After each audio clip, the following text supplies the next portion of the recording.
Sa mundong aking kinamulatan, hindi ko alam kung saan ito sisimulan.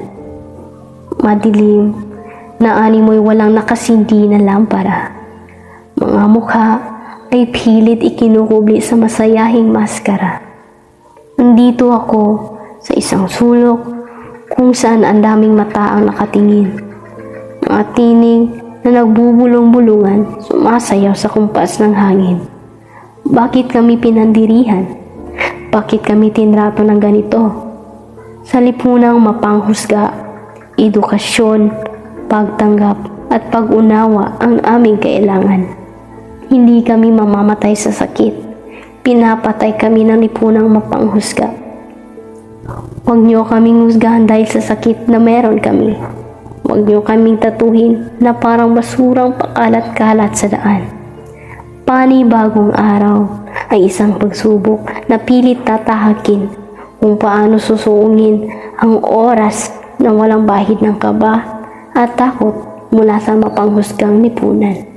Dahil ang mga tulad namin ay umaasa na balang araw sa isang iglap, kami ay tuluyan na ring tinatanggap.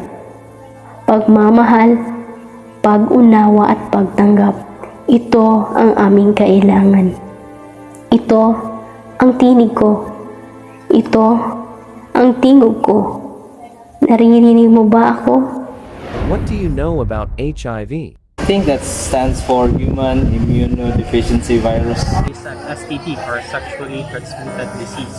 Sexually transmitted disease because sexual interactions come from intercourse or through blood or semen. Sexual transmitted disease na gikan sa tahong positive from fluids. Disease. Patients with HIV still continue to live as normal person.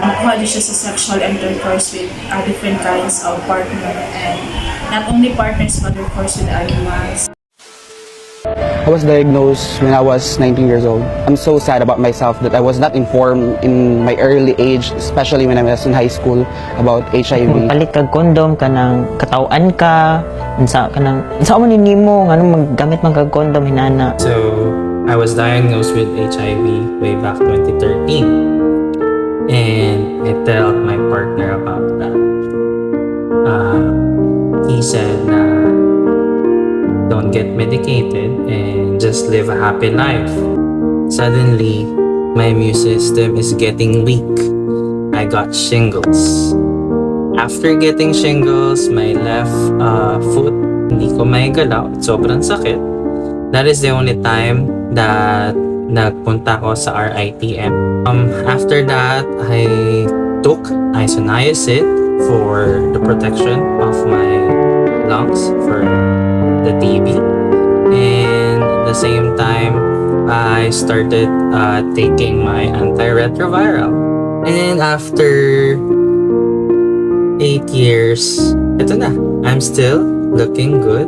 Get tested, stay protected, and have a happy life.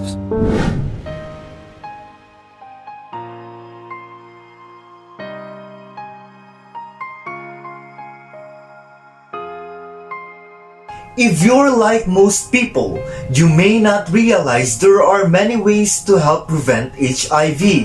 HIV is most often passed through vaginal or anal sex or from sharing needles or other equipment to use drugs. Let's go through 5 of the most effective ways to prevent HIV. The A, B, C, D, E. For the best protection, these HIV prevention methods needs to be applied, used, and implemented correctly and consistently. A for abstinence. Abstinence encompasses a range of behaviors, including delaying sexual debut and reducing the number of sexual partners. A fundamental tool that states not having sex is the best way to prevent getting or transmitting HIV. A fundamental tenet for disease prevention in epidemiology is risk avoidance. B for be faithful. You have to be mutually faithful with your partner. Learn to love one person and be contented to free yourself from regrets and disasters. HIV is knocking at your doors. Do not let yourself open the pit of fire. If you're trapped, escape the darkness. Break every yoke of slavery. Break the chain of HIV. Have faith. Call unto the Lord. Believe in Him, and you will be saved. Double C for correct and consistent use of condoms.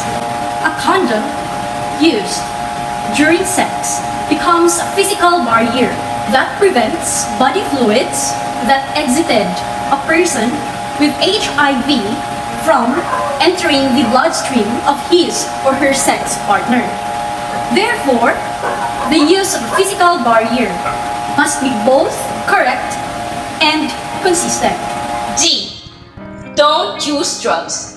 Cases of transmission of HIV are also prevalent by injecting drug users using shared needles. The risk of getting or transmitting HIV is very high if an HIV negative person uses injection equipment from someone with HIV has used. So, don't do drugs. E is for education and early detection. There is no proper protection than proper knowledge. Do not be shy or scared to get an HIV test. In conclusion, it is essential to minimize the number of sexual partners in order to prevent HIV transmission from one person to another. It is also believed to be one of the most effective ways to avoid it. Using contraceptives such as condoms during sexual intercourse will help to stop body fluids from entering to your partner's bloodstream.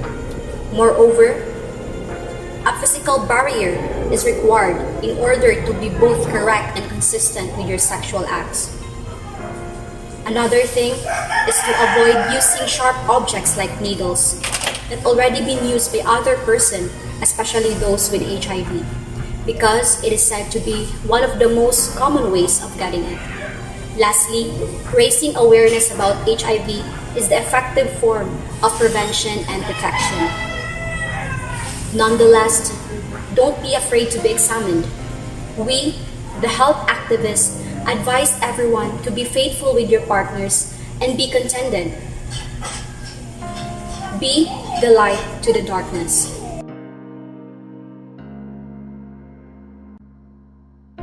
Ang tingog. Ang tingog. Ang tingog.